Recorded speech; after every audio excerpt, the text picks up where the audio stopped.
Beware paper cuts and going broke. What's the unboxing? What'd it be? Well, I don't know. Shut up and see.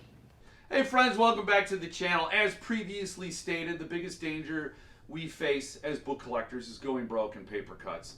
So today, I'm going to share with you another Grady Hendrix book from Paul Fry over at SST. Why not? We could check it with the Magic Duff Bucket, but all he's going to give us is Guinness.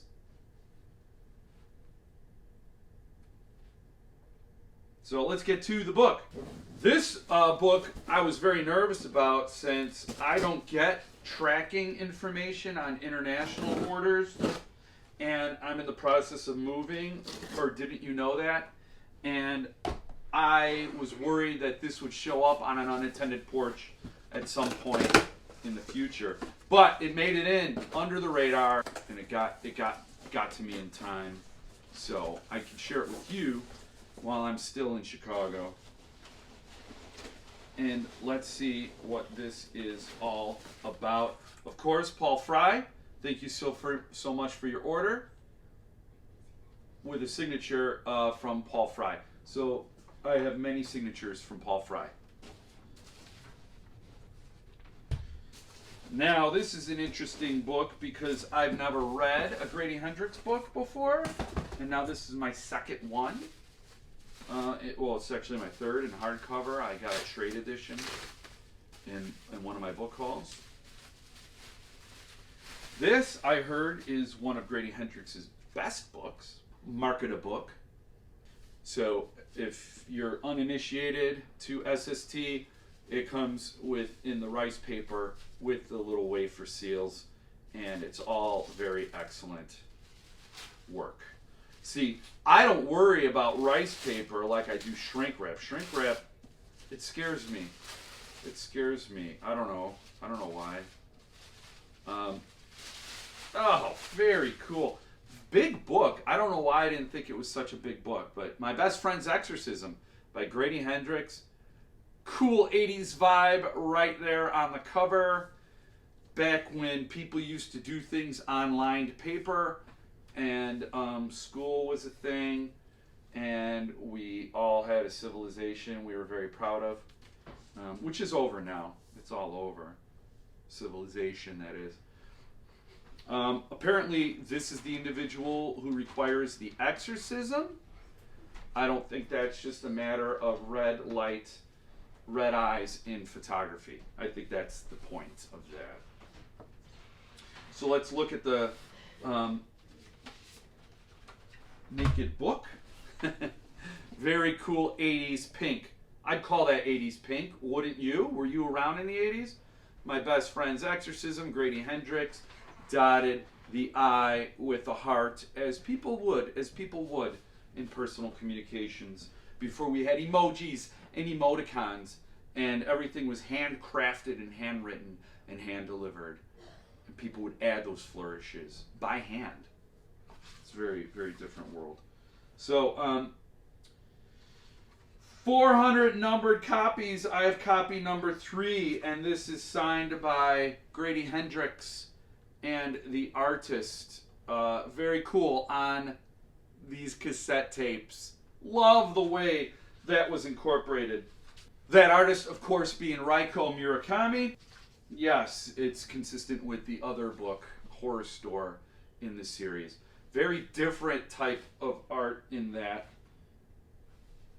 this person needs proactive, apparently. Ooh, that's cool. That's just unsettling, just the way that looks.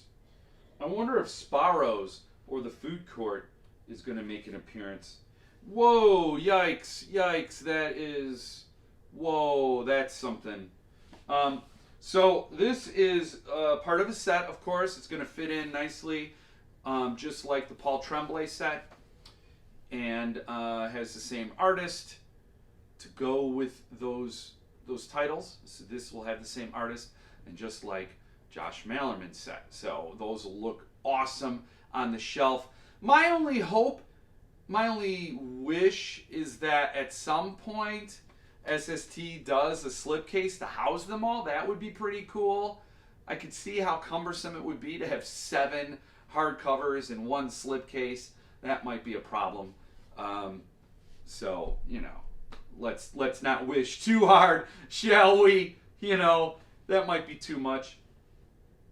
And I'm hoping I like Grady Hendrix, because I've committed to the whole set, and I've never read a Grady Hendrix book, so that you could see where problems could arise, couldn't you, in that situation? I already was crazy about Josh Malerman's writing, so that was easy. And you know, had Paul Fry done an entire set for the Stephen Graham Jones books, I would have been on the hook for that. But he pieced them out, and I never got on that train proper, so I've missed out on all of those. It's kind of a shame, because those are hot commodities, and I have a feeling I would love Stephen Graham Jones writing. But anyway, get on the SST newsletter, so whenever he does a new set of anything, you don't have to miss out. You've seen my Joe Lansdale short works set, those 4 big, beautiful volumes. Again, Paul Fry is packing the biggest punch, the best bang for your buck, based on dollar to value ratio. I don't know if there's a mathematical formula we could put up that can illustrate that any clearer, but you get a better bang for your buck at this price point than I think anywhere else. So yes, SST, even when you consider the shipping from overseas to the States, it is some of the best value in publishing today. So I would get on it, and I know a lot of you have gotten on it. But beautiful stuff, big book. This may be the first Grady Hendrix book I read, but that will be at a later date. Much to do between now and then. And in the meantime, no matter what life throws at you, whether it is the cat coughing up a hairball or your teenage daughter who rolls her eyes at you, no matter what it is, just stay frosty.